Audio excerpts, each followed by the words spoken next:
Hey guys, welcome to my channel. And in this video, we are going to talk about India European Union Free Trade Agreement. This is going to be a very important video, and this free trade agreement in itself is very important. So stay with me till the end, guys. This is going to be very interesting video. This is very important considering what the geopolitical situation is. The whole entire globe is just in turmoil, and there are so many alignments we are seeing happening right now: the western hemisphere, eastern hemisphere, Eurasian club, this that. Right now, in fact, even situation is so bad that it looks like that European Union is going to fight the United States over Greenland, right? So with all these things going on around the world, there is only one country that is not talking about war or taking over territory, except for the exception of whacking Pakistan. All right.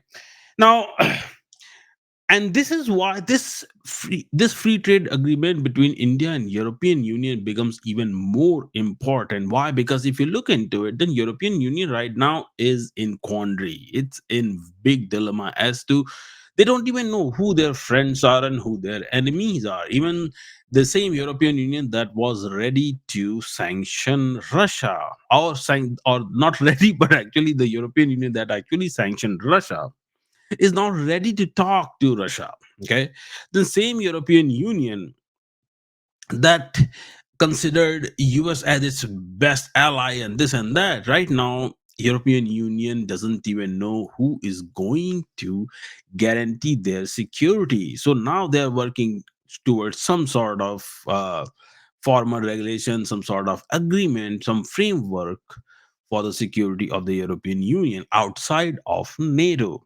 Okay.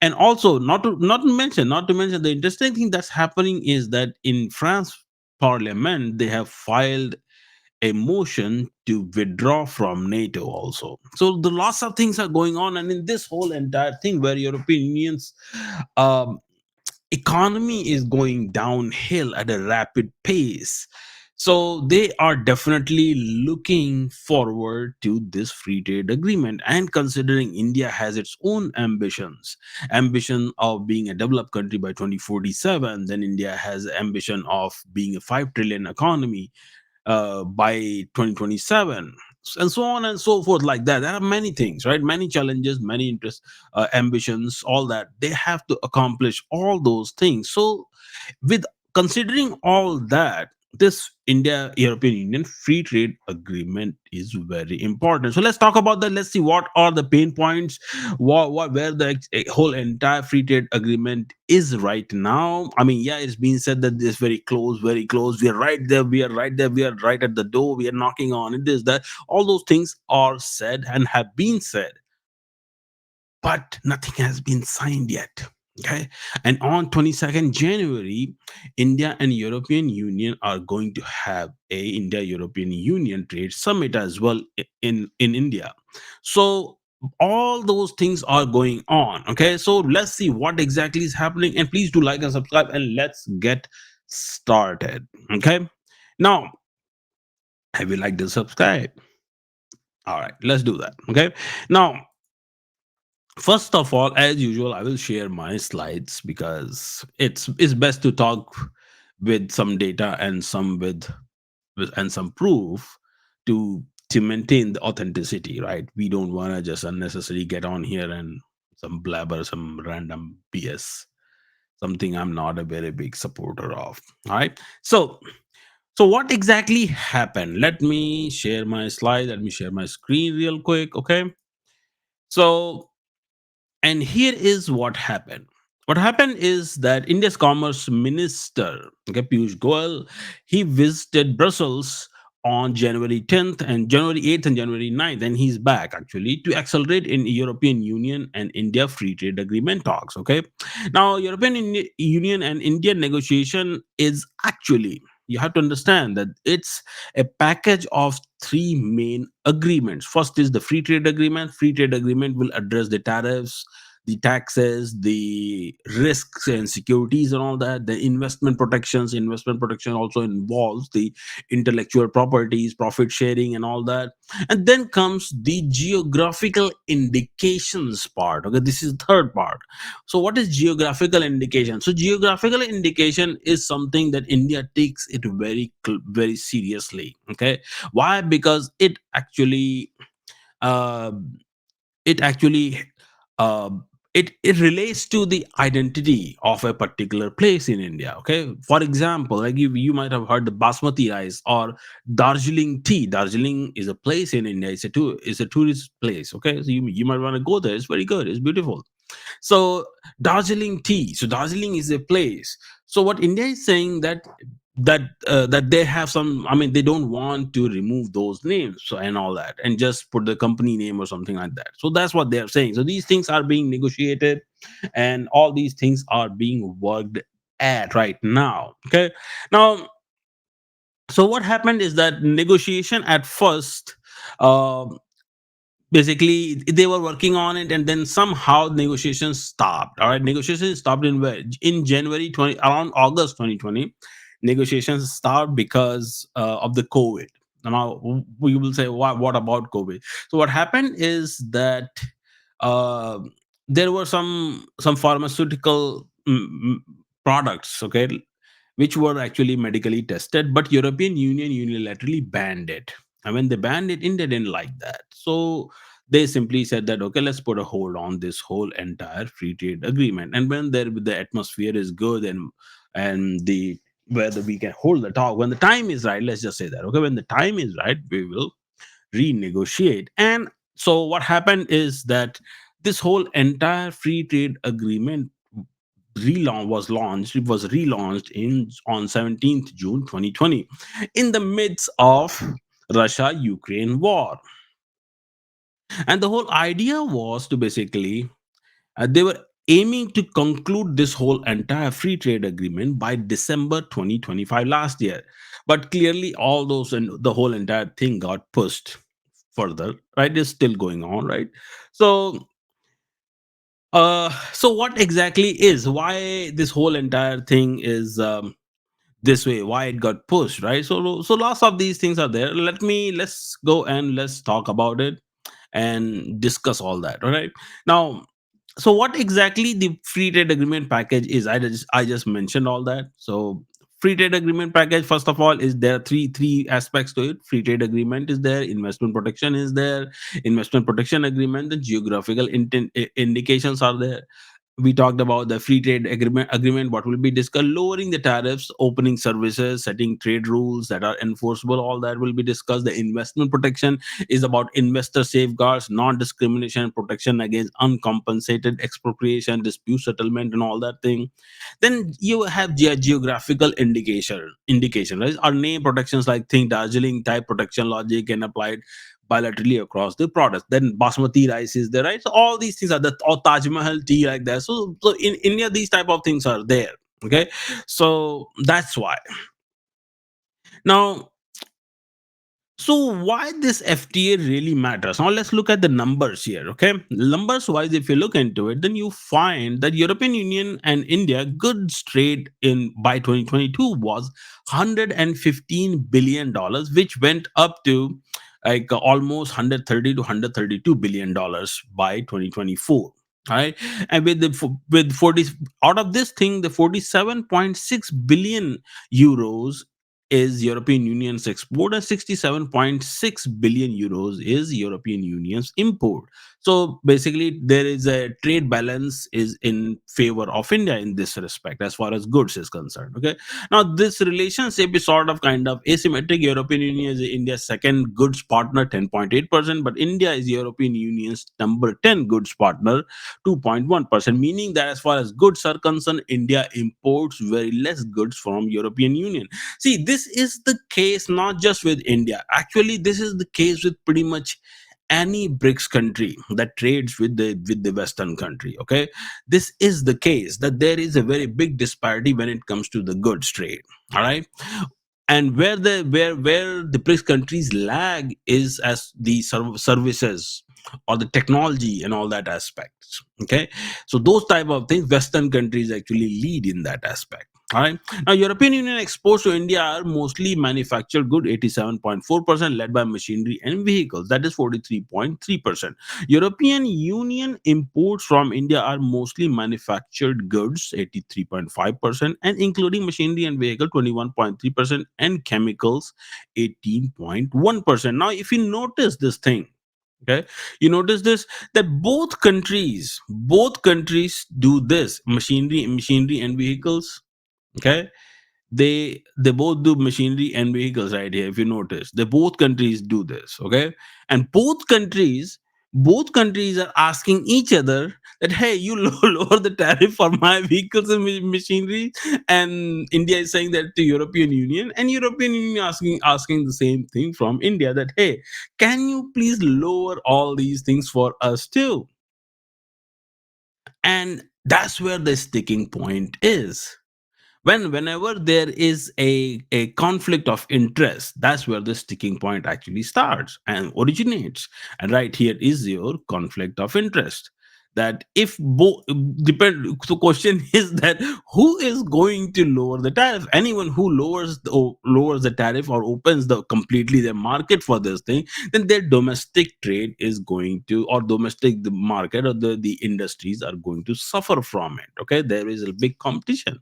And of course, European vehicles are, of course, German engineering, or you cannot beat that, right? So so that's where the problem is. All right. Now, services wise, if you look into it, the European Union exported 19.2 billion euros to India and imported 20.7 billion from India. The balance has fluctuated over time. Now, this is another sticking point. Notice this, that they both countries, they export and import services from each other, which is like pretty much balanced out here. But this is another area where they're saying that, hey, can you please take care of this thing FTA wise? Let's talk about it. How do we handle this? How do we handle the intellectual property? How do you actually remove the taxes or tariffs on all these things? How do we do that? So, like I said, whenever there is a conflict of interest, that becomes a sticking point. Okay, same thing with agricultural products as well. So these, what you see here, this is the original data from the India European Union document. Okay, these are their official website data. All right, this is not something I'm curating here.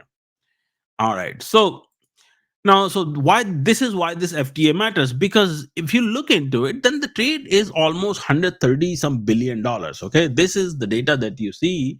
Now, if you look into it, by 2023, this was 124 billion, and by 2024, this grew actually past 130 billion euros. Okay, so with this thing and and considering the current geopolitical scenario, the way things are moving, okay, uh this 130 billion dollar euro actually has a big potential. This potential is something that what India was expecting from United States, to take the trade to 500 billion dollars in next 5 years by 2030. Chances are, in fact, I in fact believe that that's exactly how India is going to do with the European Union, that they're going to take this trade to 500 billion euros in next 5 years by 2030. That's why India is actually building this trade corridors and all that. And now, also another thing is this, that the way supply chain problems are happening all over the world, right? The insecurities and all. So India is focusing on, India, European Union, and India is, along with its all the partners, they're focusing on shorter supply chains.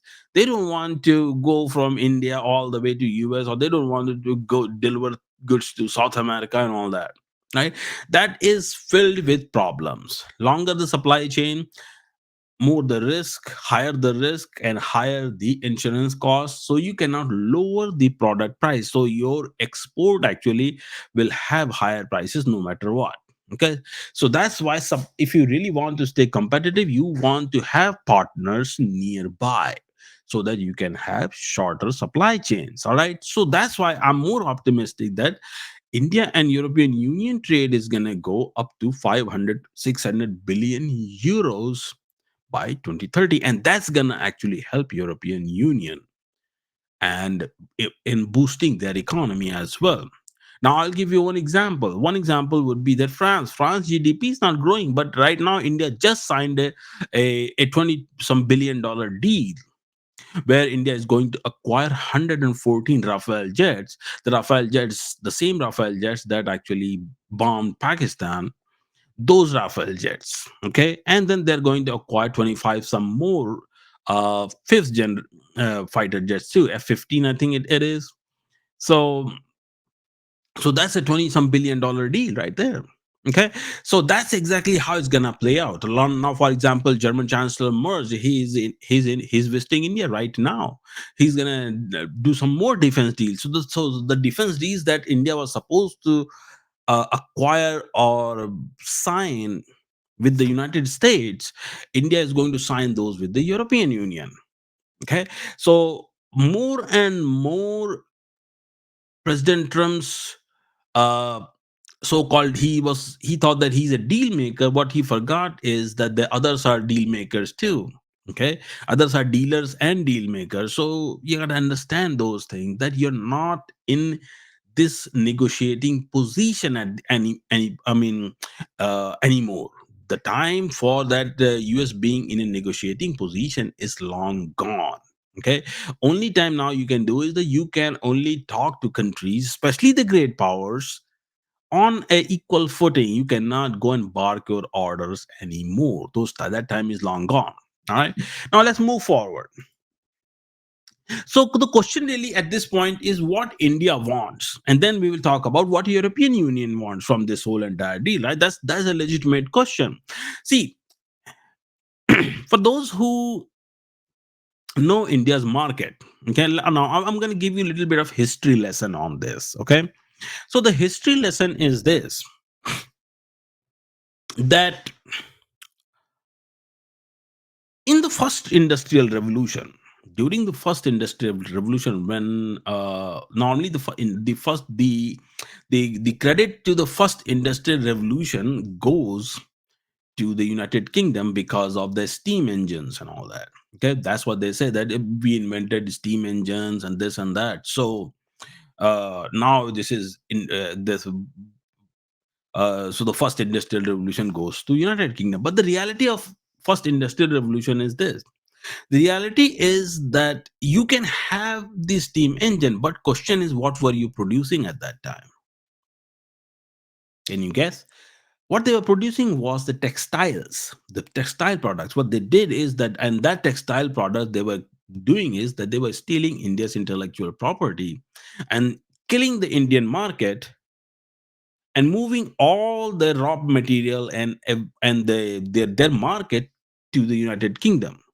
And then they were putting all these steam engine based motors to run these the textile industries. Okay, and that's how the United Kingdom's textile became the foundation for the first industrial revolution actually came from the India. Now, when they say industrial revolution, India already had 25% was in 19th century. India's economic contribution to the global economy was more than that. It was almost 35 to 40%. China was around 50% or so. Okay. So when that is the economic contribution, so how does that happen? It doesn't happen without an industry. Okay. Yes, industry is not using the crude oil or a steam engine, but industry is still an industry. What do you call an industry? So, anyways, my point with this whole thing is that those textiles and all those products were actually last of this were handloom. They were handmade. They used to be in India they used to use those handmade tools to stitch and knit and all that. Okay, so this is why I brought this up here. Why?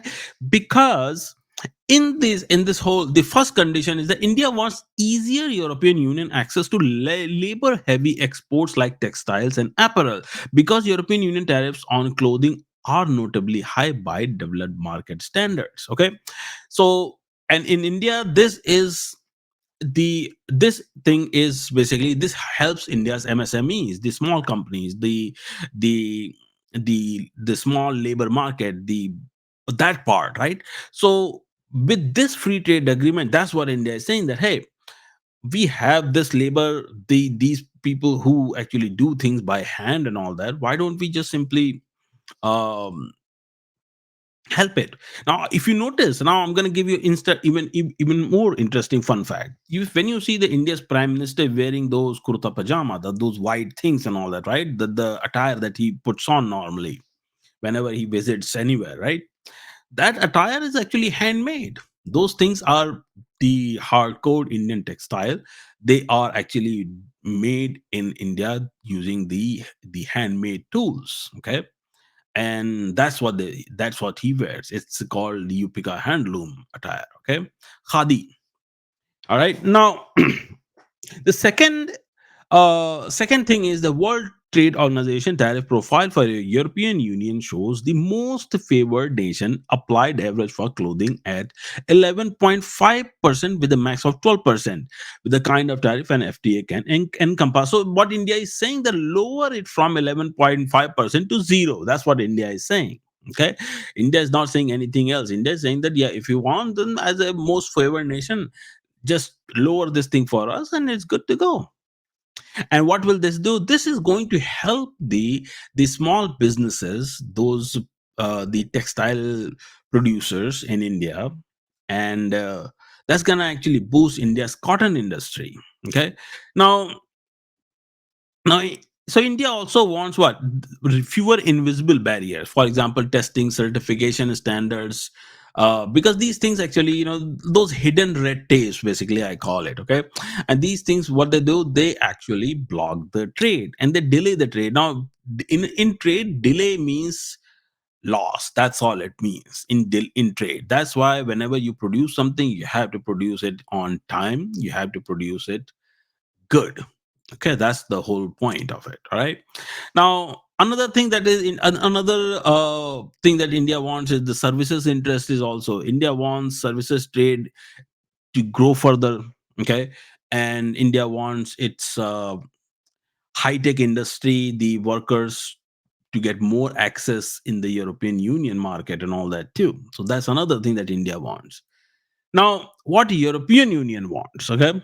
European Union's loudest demand is cars. European Union, like I said earlier, the European Union is saying that source, according to the sources, if you look into the open source intel, then you find India's car import tariff is around 100%, and India has been open to phase path towards 10% in proposals. Okay, so that's what India is saying.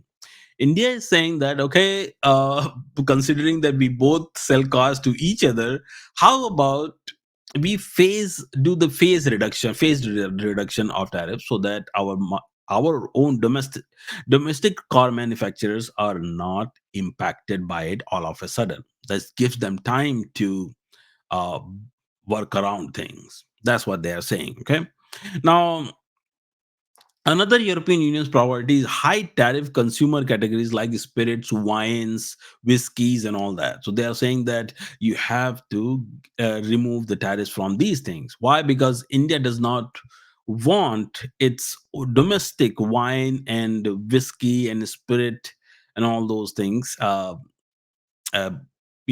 face severe competition and lose business. So, and then your European Union also wants stronger rules chapters, predictability, then intellectual property, enforceability.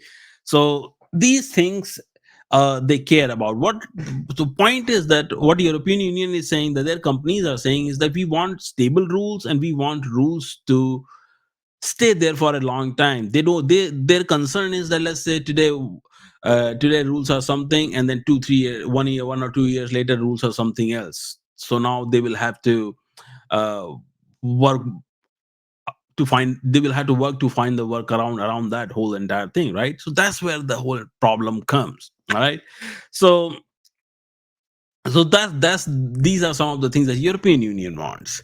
Okay, so the sticking points, what are the sticking points here? Okay, sticking points is number one is agriculture.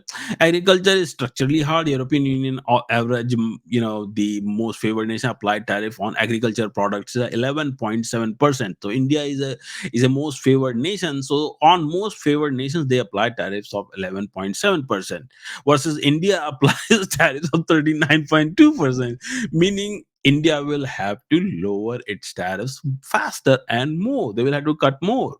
Okay, that's a very sticking point right now with India. Okay, this right here. Okay, and then European Union would not have to cut its agriculture dairy subsidy, which some analysts argue that we could create major price advantage in India, meaning that European Union basically subsidizes its agriculture and dairy industries. Okay, so what they're saying is that if India imports these products, then it will be cheaper for India too in certain aspects. And this can actually be good for India in stabilizing the market. Okay, now another thing is the sustainable food systems. So so what they're doing is that same thing, look for the Indian farmers interest, then European Union is saying that we are looking for our farmers interest and this and that.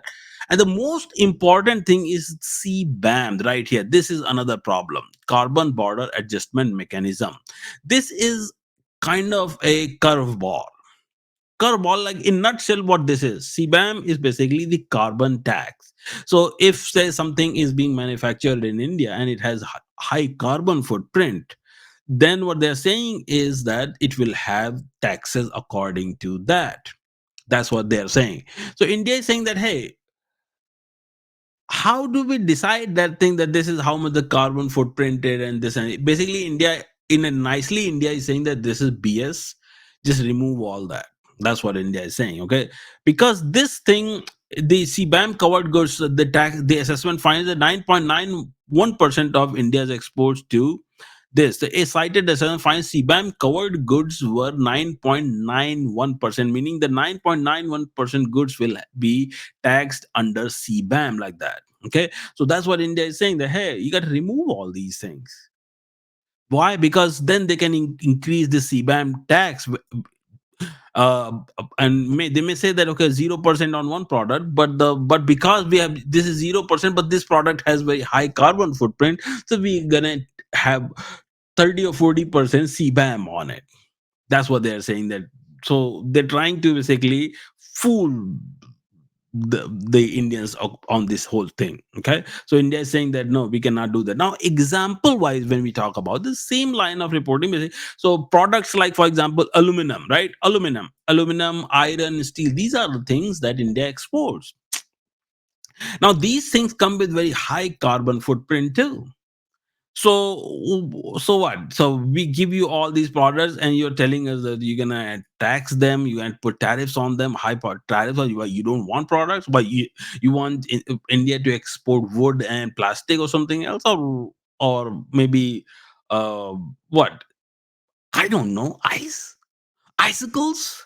So I mean, so that's how you know that whatever these laws are, these are BS. Why? Because European Union realized that they are becoming a very good source of import and foreign countries to export and all that. So they came up with all these ideas of CBAM and carbon, this and that footprint, that this footprint, just to tax people and make money off of it. That's all it is. Okay, why? Because lots and lots of industrialists in European Union, and especially all these monarchies and all, they have lots of vested interest in these type of things. Okay, so that's what the whole entire thing is all about. Now, and then another key point is the Indian objective is to reform, allow skilled Indian professionals to temporarily reside and work in European Union member states. If rules on movement of professionals are liberalized, then Indian businesses would benefit significantly from increased access to European Union services market. And this is when actually all this the America's 5% charges on remittances, the 100% or $100,000 H1B fees and all that will be countered. That's the whole idea here. Okay. Now, So where the negotiations are right now, the latest basically was that they completed round 14 on 6th to 10th October in Brussels. Then European Parliament tracker notes that the progress is outstanding areas and says the sanitary and phytosanitary measures SPS chapters was closed. Some of these, I mean, these are. I mean, I was reading the document. Okay, so the whole entire FTA document I was reading. Okay, so from that, the in round 14 up to by 6th to 10th October that took place.